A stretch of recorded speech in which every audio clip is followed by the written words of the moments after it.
السلام علیکم ورحمۃ اللہ وبرکاتہ۔ یوٹیوب کا channel guide to learning English میں آپ کا خیر مقدم ہے۔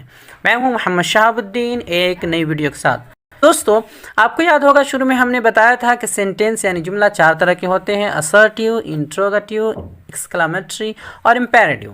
تو آپ نے پہلا اور دوسرا تو اب تک اچھے سے سمجھا اور خوب مشق کی۔ آج ہم آپ کو تیسرا یعنی امپیریٹیو سینٹینسز، جسے حکمیہ جملے یا انشائیہ جملے کہہ سکتے ہیں، پڑھانے والے ہیں۔ اس کے مختلف طریقے اور استعمال بتانے والے ہیں۔ اس کی انگلش میں لکھنے کے ساتھ ساتھ بولنے میں بہت زیادہ ضرورت پڑتی ہے۔ تو آپ سے گزارش ہے کہ ویڈیو کو آخر تک دیکھیں اور زیادہ سے زیادہ مشق کرنے کی کوشش کریں۔ تو چلیے شروع کرتے ہیں۔ امپیریٹیو سینٹینسز، حکمیہ یا انشائیہ جملے۔ سب سے پہلے ہم اس کی تعریف جانتے ہیں، یہ مختصراً کہ یہ ہے کیا۔ تو ایسا سینٹینس یعنی ایسا جملہ جس میں کسی کام یا چیز کے بارے میں حکم ہو، ہدایت، رائے، تجویز، درخواست، عرض و شکایت اور نیک خواہشات وغیرہ پیش کیا جائے، یعنی ان میں سے کوئی ایک ہو، یا کسی ایسا جملہ جس میں کسی کام یا چیز کے بارے میں حکم ہو یا ہدایت ہو یا رائے ہو یا تجویز، درخواست، عرض و شکایت یا نیک خواہشات وغیرہ پیش کیا جائے۔ تو ایسے جملے امپیریٹیو سینٹینسز میں شامل ہوتے ہیں۔ جیسے مثالوں سے سمجھتے ہیں، کچھ مثالیں لے لیتے ہیں ان کی۔ پہلی مثال ہے کم ہیئر، یہاں آؤ۔ یہاں آؤ، دیکھیے اس میں ایک طرح کا حکم دیا جا رہا ہے، گیٹ آؤٹ، باہر جاؤ۔ اس طرح have a seat please, have a seat please, برائے مہربانی تشریف رکھیں، ایک طرح کی درخواست ہے۔ Have a good day, have a good day, خواہشات کا اظہار کیا جا رہا، آپ کا دن خوشگوار ہو، وش کیا جا رہا، خواہش۔ پلیز برنگ واٹر، براہ کرم پانی لے آئیں، براہ کرم پانی لے آئیں۔ اوبے یور پیرنٹس، والدین کا کہنا مانو۔ کم ٹو مائی پارٹی، میری پارٹی میں آنا، یعنی میری پارٹی میں تشریف آنا یا تشریف لائیں۔ ڈونٹ ویسٹ یور ٹائم، وقت ضائع مت کرو۔ Do forgive me, do forgive me, مجھے معاف کر دیں یا مجھے ضرور معاف کریں۔ نیور ٹیل اے لائی، کبھی جھوٹ نہ بولو۔ آلویز رسپیکٹ یور ایلڈرس، ہمیشہ بڑوں کا احترام کرو، بڑوں کی عزت کرو۔ لیٹس سلیپ ناؤ، چلو اب سوئیں یا چلو اب سو جائیں۔ انجوائے یور ہالیڈے، اپنی چھٹی کا مزہ لو۔ تو یہ کچھ جملے ہیں جن میں اس طرح کی حکم، ہدایت، رائے، تجویز اور نیک خواہشات وغیرہ، درخواست وغیرہ کا اظہار کیا گیا ہے۔ آگے بڑھتے ہیں۔ نوٹ یہ ہے کہ ان جملوں کے آخر میں اکثر فل اسٹاپ آتا ہے، یعنی جو اس طرح کے جملے ہوتے ہیں اس کے آخر میں اکثر فل اسٹاپ کا نشان آتا ہے، لیکن کبھی کبھی ایکسکلیمیشن مارک بھی آ جاتا ہے۔ عموماً اس وقت آتا ہے جب غصے میں بات ہو رہی ہو یا جملے میں زور دینا ہو یا تنبیہ کرنا مقصود ہو۔ جیسے کچھ مثال: شٹ اپ، خاموش، یہ چپ رہو، غصے میں بول رہے ہیں، اس لیے یہاں پر لکھنے میں فل اسٹاپ آئے گا۔ اس طرح گیٹ آؤٹ، دفع ہو جاؤ۔ ڈونٹ کراس، مت گزرو، پار مت ہو۔ نو بڈی موو، کوئی بھی نہ ہلے۔ تو ان سب جملے میں یا تو غصہ کا اظہار کرنا مقصود ہے یا زور ڈالنا، تنبیہ کرنا مقصود ہے، اس لیے لکھتے وقت آخر میں ایکسکلیمیشن مارک آئے گا۔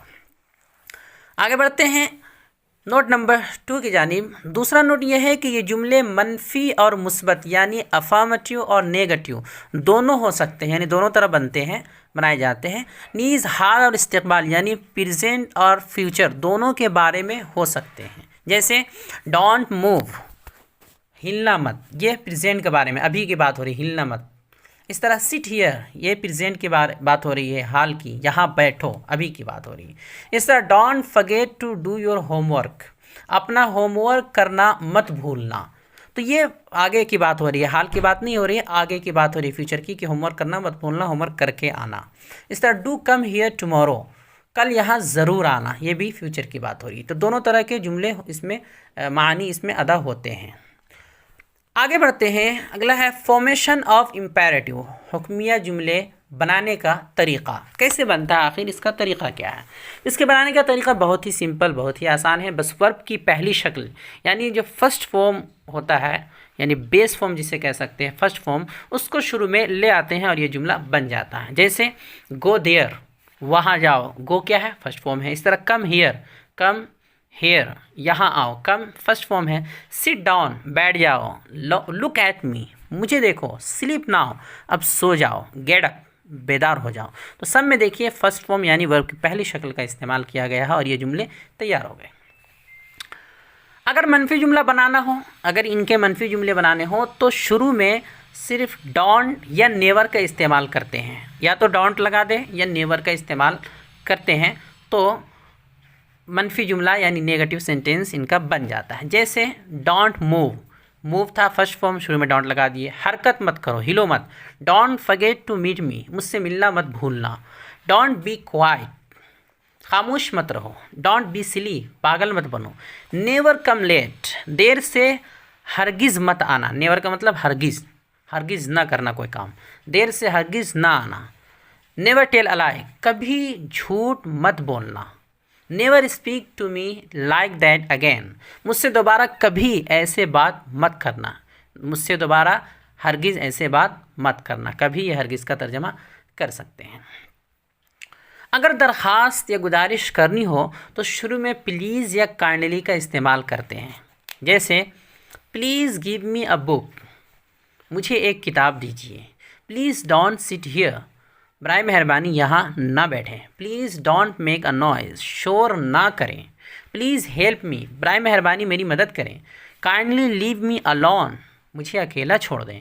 کائنڈلی بولٹ دا ڈور، برائے مہربانی دروازے کی کنڈی لگا دیں. Kindly forward this to others, اسے دوسروں کو شیئر کر دیں. تو اس طرح ادبی انداز میں اور درخواست والے انداز میں بنانے کے لیے جملہ کو شروع میں کائنڈلی یا پلیز لاتے ہیں.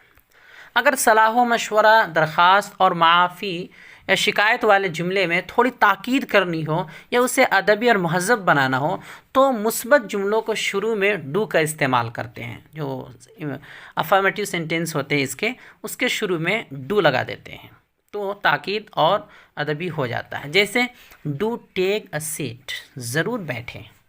اس طرح do forgive me, I didn't mean to offend you, معاف کر دیں، آپ کو تکلیف دینے کا ارادہ نہیں تھا. ڈو سٹ ڈاؤن، ضرور بیٹھیں. ڈو بی کوائٹ، بالکل خاموش رہیں. Do join us at lunch, ہمارے ساتھ کھانے میں ضرور شرکت کریں، شریک ہوں. اس طرح بول سکتے ہیں تاکید کرنے کے لیے یا تھوڑا ادبی بنانے کے لیے. کبھی کبھی شروع میں آلویز کا بھی استعمال کیا جاتا ہے، یعنی آلویز کے ساتھ بھی ان جملوں کو بنایا جاتا ہے شروع میں لا کر کے. جیسے always speak truth, always speak truth, ہمیشہ سچ بولو. آلویز اسپیکٹ یور ایلڈرس، ہمیشہ بڑوں کا احترام کرو. آلویز بی پنکچوئل، ہمیشہ پابند رہو. آلویز ریممبر اللہ، اللہ کو ہمیشہ یاد کیا کرو، یاد کرو. تو اس طرح آلویز لگا کے بھی جملے بنتے ہیں. عربی اور اردو کے امر و نہی کی طرح ان جملوں کے شروع میں ہمیشہ یو، جس کا معنی ہے تو، تم، آپ، یہ لفظ پوشیدہ ہوتا ہے. یو پوشیدہ ہوتا ہے لیکن اسے ظاہر کر کے بھی بول سکتے ہیں اور اس کی جگہ کسی اور سبجیکٹ جیسے ناؤن یا کسی پرونون کو بھی لا سکتے ہیں جسے آپ مخاطب بنانا چاہتے ہو. تو یو کو بھی ظاہر کر سکتے ہیں، اس کی جگہ کسی اور سبجیکٹ کو بھی لا سکتے ہیں، ناؤن یا پرونون کو جسے آپ مخاطب کرنا چاہتے ہیں. جیسے کچھ مثال دیکھتے ہیں. ایوری بڈی لک، ہر کوئی دیکھے.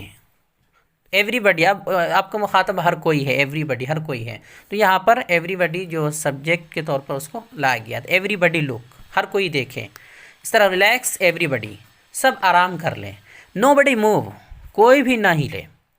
خالد sit down, the rest of you go home, Khalid بیٹھا رہے، باقی سب گھر جائیں. تو یہاں خالد کو مخاطب کیا گیا کہ خالد بیٹھا رہے، باقی سب گھر چلے جائیں. خالد بیٹھا رہے، Khalid sit down, the rest of you go home. somebody answer the phone, کوئی فون اٹھا لے. somebody آنسر دا فون، کوئی فون اٹھا لے.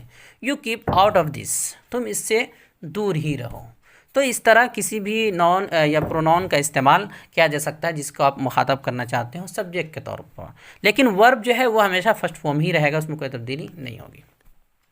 آگے بڑھتے ہیں. اس کے شروع میں صلاح و مشورہ یا پیشکش کے لیے لیٹس جو شارٹ ہے لیٹس کا، اس طرح لیٹ می، لیٹ ہم، لیٹ دیم وغیرہ جیسے الفاظ کا بھی استعمال ہوتا ہے جو اردو میں چلیں یا چلو یا اخیر میں آنے والے دو وغیرہ کے معنی کو بتاتے ہیں. ان الفاظ کے بعد فرسٹ فارم لگتا ہے